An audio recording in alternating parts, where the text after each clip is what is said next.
창세기는 영어로 기원이라는 의미를 가진 제네시스예요. 그러니까 하나님께서는 창세기를 통해서 모든 것의 기원을 말씀해 주십니다.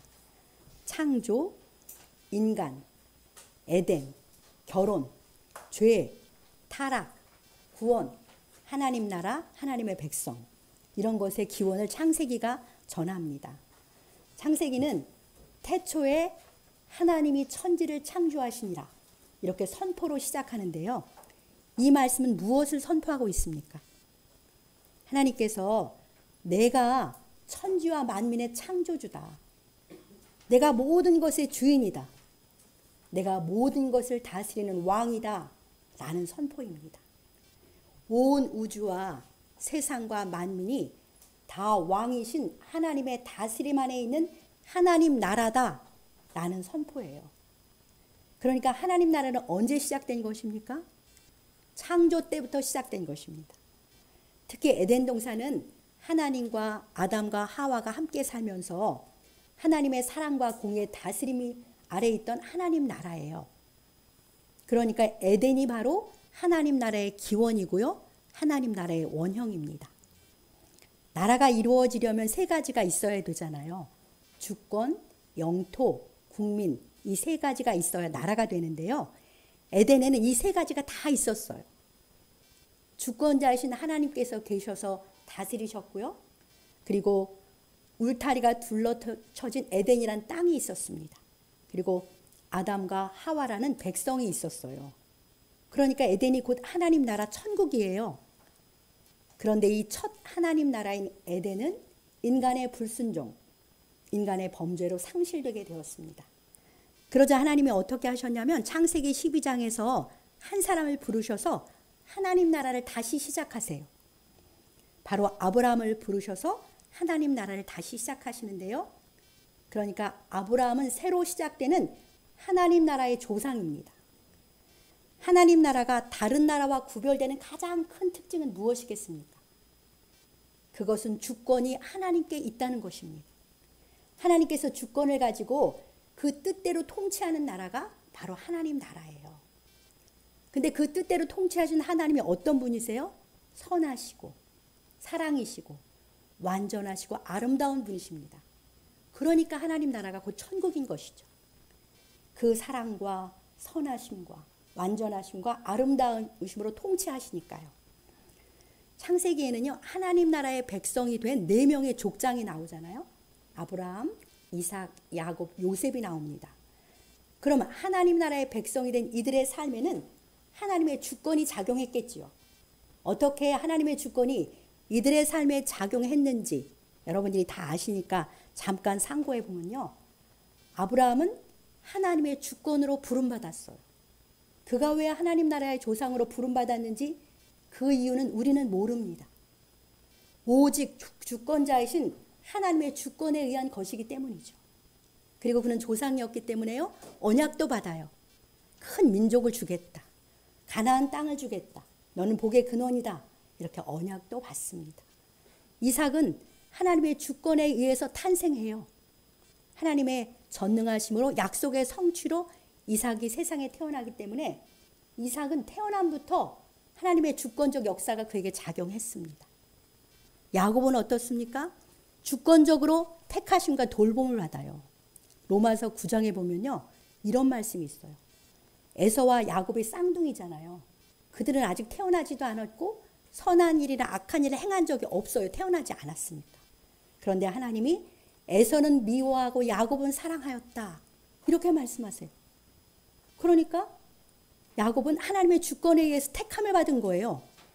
그리고 그가 세상에 태어나서 매우 약삭빠른 사람이었음에도 불구하고 하나님이 주권적으로 야곱을 돌보십니다. 그래서 12아들을 낳고 거부가 되고 이스라엘이라는 이름까지 얻습니다. 그러니까 이들은 다 하나님의 주권에 의해서 부름받고 그렇게 살았는데요. 그러니까 하나님의 주권에 의해 통치되는 나라가 하나님의 나라예요. 그런데 가만히 생각해 보십시오. 아브라함이나 이삭이나 야곱에게 작용한 하나님의 주권은 다 하나님의 은혜예요. 그들이 어떤 자격이 있어서 하나님의 백성이 된 게 아니잖아요. 오직 하나님의 주권에 의해서 부름받고 하나님의 주권에 의해서 태어나고 하나님의 주권으로 택함받고 돌봄받았습니다. 그것은 곧 하나님의 은혜가 그들에게 임한 것이잖아요.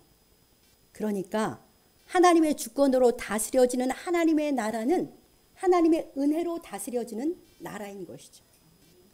이 시대에 하나님 나라의 시민이 된 우리의 삶도 똑같습니다. 우리도 하나님의 주권으로 은혜로 거듭났어요. 그리고 하나님의 주권으로 택함받고 부름받았습니다. 이처럼 하나님의 나라는 하나님의 주권에 의해 통치되는 은혜의 나라입니다. 예수님 믿는 우리는 그 나라의 영광스러운 시민들이 된 것입니다. 오늘 본문은 시편 105편이에요. 시편 105편 중에서 특별히 창세기의 족장 중 한 명인 요셉의 삶에 대한 말씀입니다. 창세기에서 요셉은요, 무려 13장이나 차지하는 긴 이야기를 가지고 있는데 오늘 시편은 그의 인생을 8절로 요약해 놓았어요. 8절로 해석해 줍니다. 그러니까 성경의 최고 해석자는 다른 성경이에요. 그래서 성경을 자기 해석적이다 이렇게 말하는데요. 요셉도 하나님 나라의 백성으로 족장 중에 한 명인데요. 그러니 그의 삶에도 하나님의 주권적 다스림이 있겠지요. 이 시간에는 요셉의 삶을 다스리시는 하나님의 주권을 살펴보면서 하나님을 배우고 싶습니다. 3. 하나님의 말씀을 이루는 여정이라는 제목으로 하나님의 말씀을 듣겠습니다. 먼저 창세기 37장에 나오는 요셉의 이야기, 우리 다 잘 알고 있는 이야기인데요. 잠깐 상고해 보겠습니다. 요셉은 야곱의 11번째 아들로 야곱이 가장 사랑한 라헬의 소생입니다. 그래서 야곱의 특별한 총애를 받고 자라는데요. 11명의 형제 중에 그에게만 채색 옷을 입히면서 그렇게 아버지 야곱은 요셉을 편애해요. 요셉이 17살 때 어느 날 꿈을 꾸지요. 형들과 밭에서 곡식단을 묶고 있는데 자기 곡식단은 일어서고 11 형들의 단은 곡식단 주위에 자기 단에게 절을 하는 꿈을 꿉니다. 연거푸 또 꿈을 꿨는데 이번에는 해와 달과 11별이 자신에게 절하는 꿈이었어요. 당시에는 성경이 없었으니까 하나님께서는 그분의 뜻을 꿈이나 환상으로 보여주셨습니다. 그러니까 요셉이 꾼 꿈은 그에게 보여준 하나님의 계시, 하나님의 말씀인 것이죠. 같은 꿈을 2번 꾸었다는 것은 하나님께서 그렇게 하시기로 작정하셨다고 해석할 수 있겠지요. 그는 기쁘고 신기해서 이 꿈을 아버지와 형들에게 말합니다. 한마디로 꿈자랑을 한 거예요. 이 꿈자랑을 들은 형들의 마음이 어땠을까요? 안 그래도 아버지의 편애 때문에 요셉에게 짜증이 나는데 이런 꿈 얘기를 들으니까 이제는 꼴도 보기 싫은 그런 동생이 된 거예요. 그래도 철없는 요셉은 그 꿈, 하나님 주신 그 말씀을 믿고 미래를 기대하면서 그렇게 기쁘게 지냈을 것입니다. 그러던 어느 날 야곱이 요셉에게 심부름을 시키지요. 세겜에 있는 너희 형들과 양들이 잘 있는지 한번 보고 와라. 무려 80km 떨어진 곳이었어요. 그런데 이제 거기 가니까 형들이 없어서 결국 요셉이 도단이라는 곳에서 형들을 만나요. 그런데 거기서 17살 소년 요셉에게 아주 끔찍한 일이 일어납니다. 평소 요셉을 미워하던 형들이 요셉을 죽이려다가 큰형의 만류로 그냥 구덩이에 던져 넣기로 한 거죠. 그 후에 미디안 상인이 와서 은 20에 요셉을 팔아넘기고 요셉은 미디안 상인들의 손에 의해서 애굽의 보디발의 집에 종으로 넘겨졌습니다. 소년 요셉에게 어느 날 갑자기 무슨 일이 일어난 겁니까? 정말 믿기지 않는 끔찍하고 잔인한 일이 그에게 일어났어요. 이것이 창세기 37장의 내용입니다. 사랑하는 여러분, 이 잔인하고 끔찍한 일을 형들에게 갑자기 당하게 된 소년 요셉의 마음을 헤아려 보셨습니까? 우리는 13년 후에 애굽의 총리가 되는 요셉의 해피엔딩을 알고 있기 때문에 그 일을 당했을 때에 그의 공포, 고통을 잘 헤아리지는 않는 것 같습니다. 요셉은 아직 어린 소년이었어요. 형들이 달려들어서 자신을 구덩이에 넣으려고 할 때 요셉이 얼마나 무서웠겠습니까? 겁먹은 얼굴로 소리소리 지르면서 형들에게 빌면서 살려달라고 눈물로 애원했겠지요. 아무리 발버둥 쳐도 그리고 애원해도 형들은 아랑곳하지 않고 잔인하게 그를 구덩이에 던졌습니다. 아버지, 저 좀 살려주세요. 하나님, 이건 아니잖아요. 저 좀 살려주세요. 라고 울부짖어도 소용이 없었습니다. 결국 그는 구덩이 바닥에 던져졌고요. 그곳에서 죽음의 공포 속에 떨고 있었을 것입니다.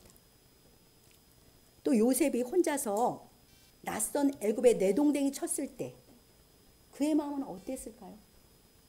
그는 족장이고 부자인 아버지의 총애를 받으면서 그렇게 살던 아들이었는데 이방의 노예라니요. 두려움과 원통함, 악한 형들에 대한 미움과 분노, 아무것도 모르실 아버지에 대한 애타는 그리움 등 청천벽력 같은 현실 앞에 그가 얼마나 고통스럽고 힘들었겠습니까? 그 중에서도 요셉이 가장 이해가 안 되고 혼란스러운 것은 무엇이었을까요? 아마 하나님께 대한 의문이었을 것 같습니다. 하나님, 제게 주신 꿈은 대체 무엇이었나요? 하나님이 저를 높여주신다는 약속 아니셨어요?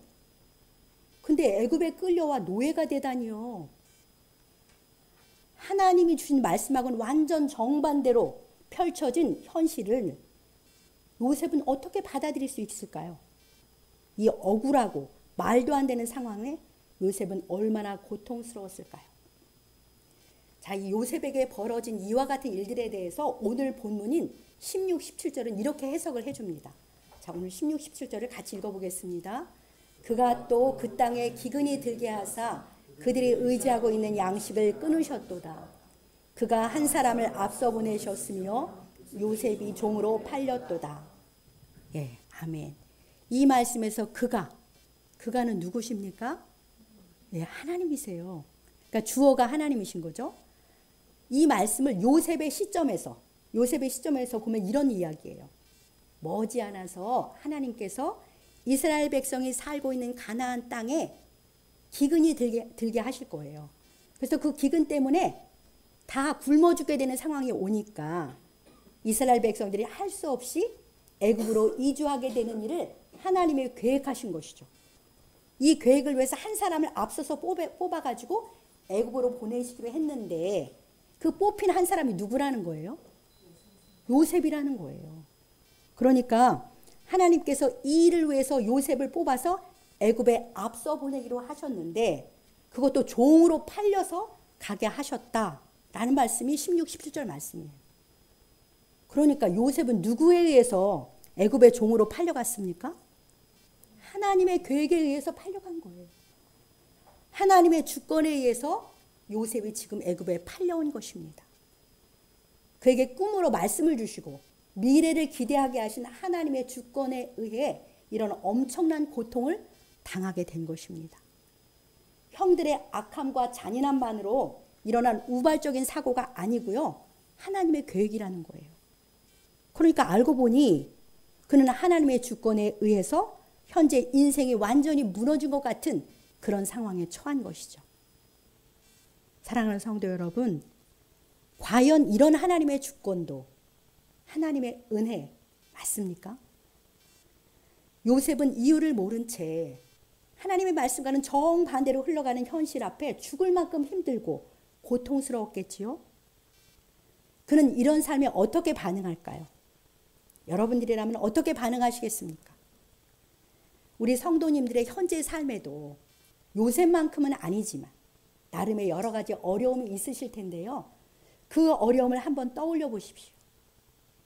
여러분들은 그 어려움에 대해서 어떻게 반응하고 계십니까? 요셉과 같은 상황이라면 보통은 이렇게 반응하지 않을까요? 먼저 하나님을 원망하겠죠.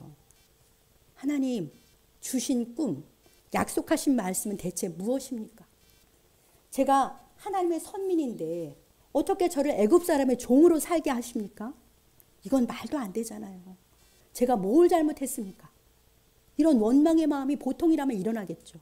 아마 일어났을 거예요. 요셉도. 그리고 너무나 잔인한 형들을 향해서는 분노와 복수심이 끌어올라가지고 저주를 퍼부었을 것입니다.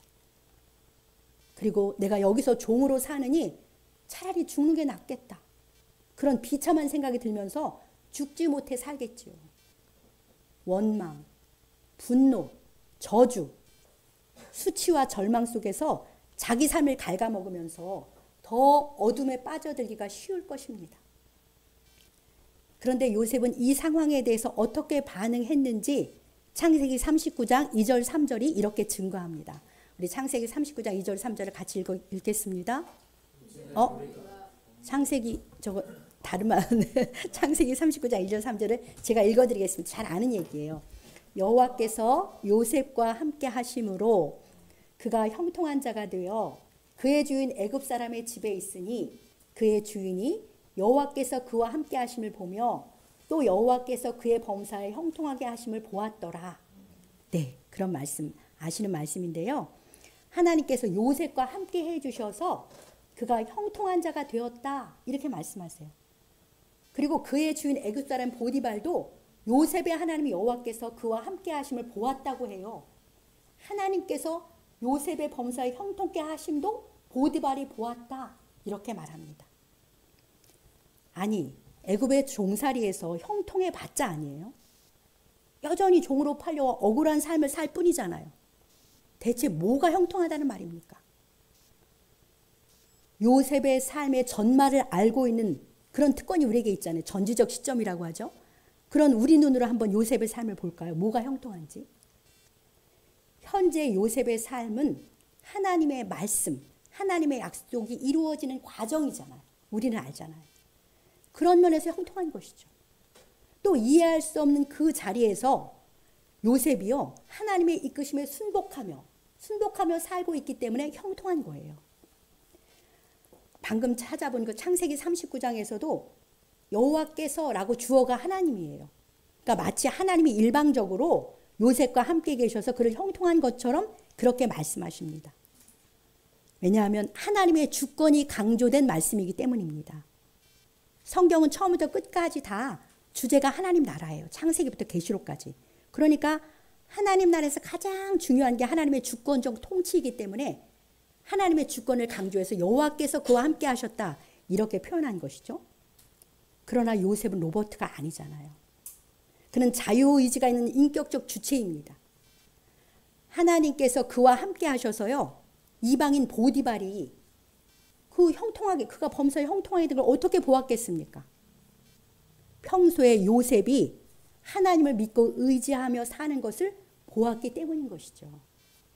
요셉은 이해할 수 없고 그리고 원망스럽기도 하지만 허락된 그 고난의 삶을 하나님을 의지하면서요, 충성스럽게 감당한 거예요.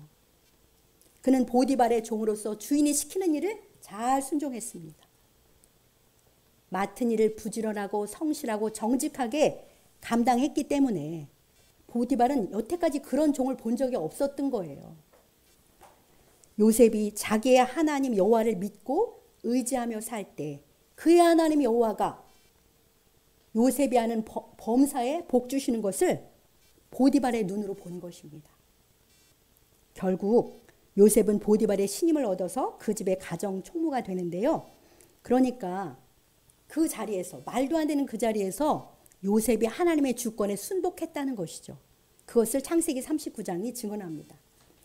자, 이런 요셉의 삶의 태도가 하나님 보시기에 얼마나 흐뭇하고 기쁘셨겠어요.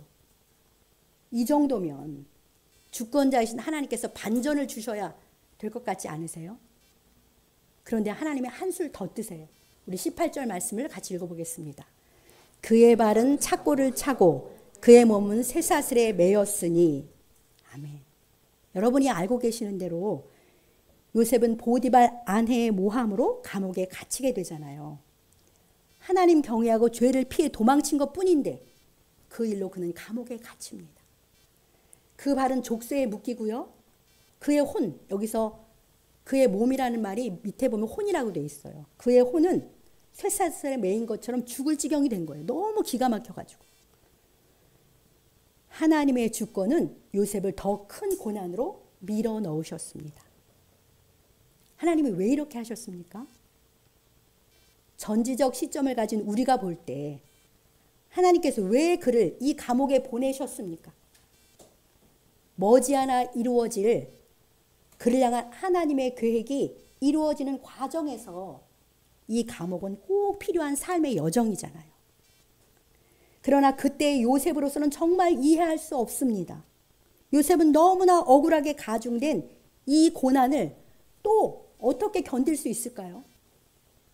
19절이 말씀해 줍니다. 우리 19절을 뜻을 생각하면서 같이 읽겠습니다. 곧 여호와의 말씀이 응할 때까지라 그의 말씀이 그를 단련하였도다. 아멘. 네, 여기서는 주어가 그의 말씀이에요. 이것은 하나님의 주권을 강조한 것이니까 요셉의 편에서 생각하면 현재 그의 삶은 하나님의 말씀이 이루어질 때까지의 여정 중에 있는 거예요. 하나님의 말씀이 지금 요셉을 단련하고 계시는데요. 이 고난을 통한 단련의 상황에서도 요셉이 절망에 빠지지 않을 수 있는 힘이 그에게 준 하나님의 말씀이었다라고 말씀하시는 거죠. 현재 그의 상황에서는 그에게 주신 그 꿈 있잖아요. 그 약속의 말씀은 허황되게 보일 뿐이에요. 감옥에 있는데 무슨 높은 자리에 올라가겠습니까? 그러나 요셉은요, 자신에게 2번이나 같은 꿈을 꾸게 하셔서 마음에 새겨주신 신실하신 하나님의 말씀을 끝까지 붙잡기로 한 것입니다. 그 말씀이 이루어질 때까지 그 말씀이 그를 단련시키며 소망의 끈을 놓지 않게 하셨다라는 말씀인 것이죠.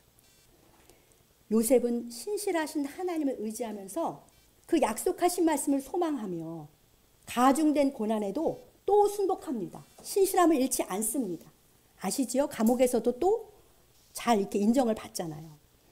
그는 말씀을 붙잡고 하나님을 의지하였어요. 하나님께서는 그의 범사에 또 함께 하시면서 이기게 하셨습니다. 그는 지금 그 말씀의 성취를 향해 가는 여정이기 때문에 감옥이지만 형통한 거예요. 요셉의 아름다운 하나님과의 동행, 순종할 수 없는 상황에서도 믿고 순복하며 불평하지 않고 원망하지 않고 주저앉지 않고 주어진 삶을 신실하게 살아내는 그의 삶은요, 믿지 않는 이방인들도 보고 놀란 거예요. 고디발도 놀라고 감옥의 그 간수도 놀란 것이죠. 어디서나 하나님의 말씀을 굳게 붙드는 믿음이 그를 하나님께 순복하며 살게 합니다. 포기하지 않고 하나님의 말씀은 그의 말씀을 붙드는 그 믿음이 이 혹독한 연단의 과정을 이기게 하고 있는 것입니다. 자, 20절로 23절에서 마침내 이루어지는 하나님의 말씀의 결과를 보겠습니다. 함께 읽겠습니다. 왕의 사람을 보내어 그를 석방하며 뭇 백성의 통치자가 그를 자유롭게 하였도다. 그를 그의 집의 주관자로 삼아 그의 모든 소유를 관리하게 하고 그의 뜻대로 모든 신하를 다스리며 그의 지혜로 장로들을 교훈하게 하였도다. 이에 이스라엘이 애굽에 들어가며 야곱이 함의 땅에 나그네가 되었도다. 아멘. 드디어 때가 되어서 애굽 왕 바로가 그를 감옥에서 석방시켜 그를 자유롭게 해줍니다. 요셉은 하나님께서 주신 지혜로 바로의 꿈을 해석해서 애굽의 총리가 되지요. 그를 하나님께서 지극히 높이셨습니다. 결국 요셉에게 주신 꿈, 하나님의 약속의 말씀이 성취된 것이죠. 아버지와 형들이 찾아와서 그에게 절하게 되고요. 더 나아가서 오늘 말씀을 보니까 애굽의 모든 신하와 장로를 그가 교훈하는 높은 자리에 올랐다. 이렇게 말씀하세요. 그가 기대했던 것보다 하나님의 말씀의 성취는 더 놀라운 것이었어요. 하나님께서는 그 선하시고 완전하신 주권으로 그에게 주신 말씀을 신실하게 이루셨습니다. 또 어떤 말씀이 성취됐습니까? 요셉 개인에게 주신 말씀만 성취된 건 아니지요. 이스라엘을 애굽에 들어가게 하셔서 고센 땅에서 큰 민족으로 번성케 하시려는 하나님의 말씀이 성취되었습니다. 이것이 요셉을 애굽의 종으로 팔려가게 하신 진짜 목적이었잖아요. 하나님 나라를 세워가는 데 있어서 그 나라의 국민, 백성을 애굽의 좋은 고센 땅에서 번성케 하시려는 하나님의 이주 계획이 이루어진 거예요. 이것은 창세기 15장 13절에서 요셉의 증조 할아버지 아브라함에게 주신 말씀을 이루신 것입니다. 그의 자손이 애굽에서 객이 되지만 그곳에서 200만이 넘는 큰 민족으로 번성케 하시려는 하나님의 계획을 이루신 것입니다. 그러니까 하나님 나라를 세워감에 있어서 하나님의 크신 구원 역사를 이루어감에 있어서 요셉의 역할은 이것이었던 것입니다. 하나님께서 선하신 주권으로 요셉과 함께 하셔서 약속하신 말씀들을 이루셨어요. 그동안의 요셉의 모든 삶의 여정은 바로 약속하신 하나님의 선한 말씀을 이루는 과정이었습니다. 그의 삶에 있었던 모든 고난의 여정은 알고 봤더니 요셉을 향하신 하나님의 크신 은혜였잖아요. 이처럼 하나님의 주권은 언제나 선하십니다. 하나님의 주권은 언제나 우리에게 은혜로 작용합니다. 지금까지 요셉의 삶을 다스리시는 하나님의 주권을 살펴보았는데요. 요셉의 삶의 여정을 다스리시는 하나님의 주권을 통해서 우리에게 무엇을 깨워주십니까? 함께 정리해 보면서 오늘 우리 삶의 여정을 이끄시는 하나님의 선하신 주권을 깨닫고 보여주신 진리를 따라 순종하는 믿음으로 살기를 소망합니다. 첫 번째로요. 우리 삶의 모든 여정도 하나님께서 우리에게 주신 말씀이 이루어지는 과정이라는 것이에요. 현재는 이해할 수 없는 고난이라 할지라도 이 모든 것은 다 과정입니다. 우리 삶의 모든 여정은 우리를 향한 하나님의 선한 계획, 하나님의 말씀을 이루시는 과정임을 믿으시기 바랍니다. 현재 여러분의 삶에 어떤 어려움이 있으십니까?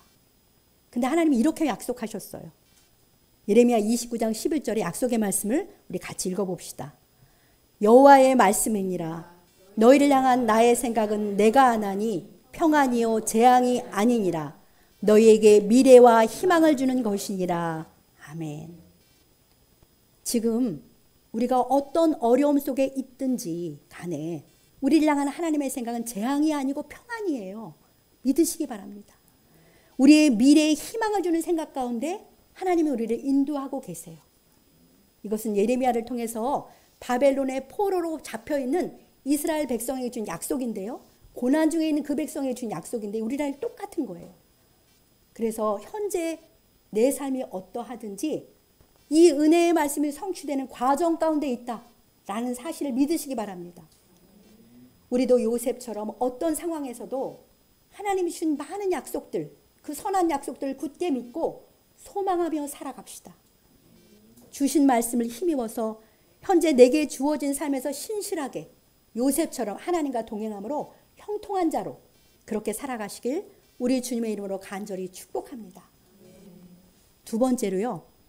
요셉의 모든 삶이 합력하여 그에게 선을 이룬 것처럼 우리에게 닥치는 모든 삶도 합력하여 선이 되는 줄 믿습니다.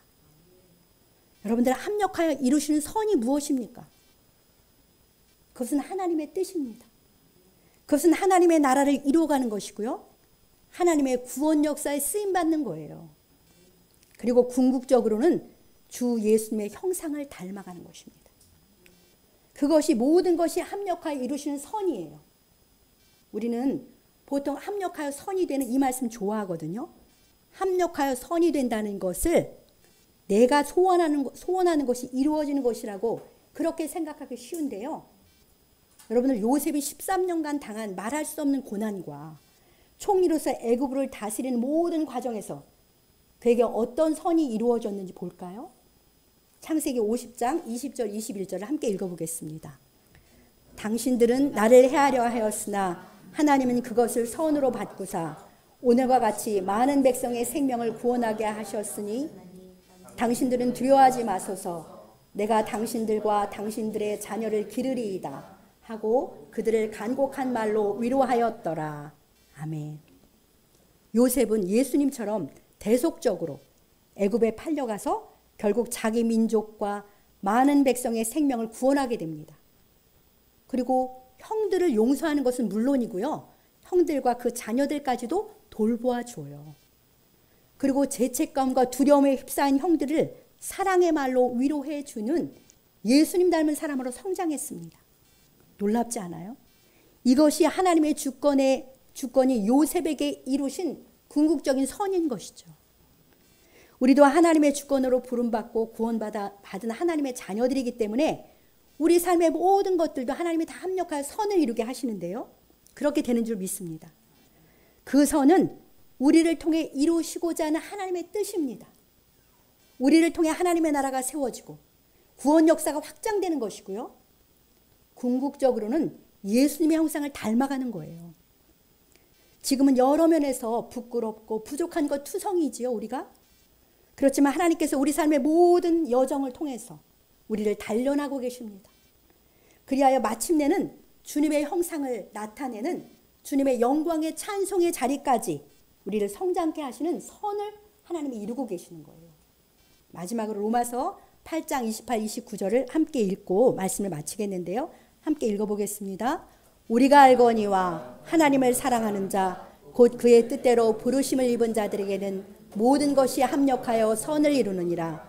하나님이 미리 하신 자기 아들을 또한 그 아들의 형상을 본받게 하기 위하여 미리 정하셨으니 이는 그로 많은 형제 중에서 맏아들이 되게 하려 하심이니라. 아멘. 하나님을 사랑하는 우리, 하나님의 뜻대로 부름받은 우리의 삶도 하나님의 주권으로요, 그 선하신 절대 주권으로 모든 것이 합력하여 선을 이루고 계십니다. 그 선이 29절에 뭐라고 합니까? 그의 아들이신 예수님의 형상을 본받는 거예요. 그 아들의 형상을 본받게 되는 것이 하나님이 궁극적으로 우리에게 이루시는 선인 것이죠. 그러니 우리는 매일의 모든 삶을 통해서 우리를 훈련시키고 계신 하나님의 그 뜻을 민감하게 배워야 돼요. 민감하게 배우고 순종하여서 예수님 닮아가기를 힘써야 하는 것이죠. 저는 매일 깨닫습니다. 긍정적인 일을 통해서 부정적인 일을 통해서 저를 다루시는 하나님을 경험해요. 저를 온전케 하신 주님을 배우고 있습니다.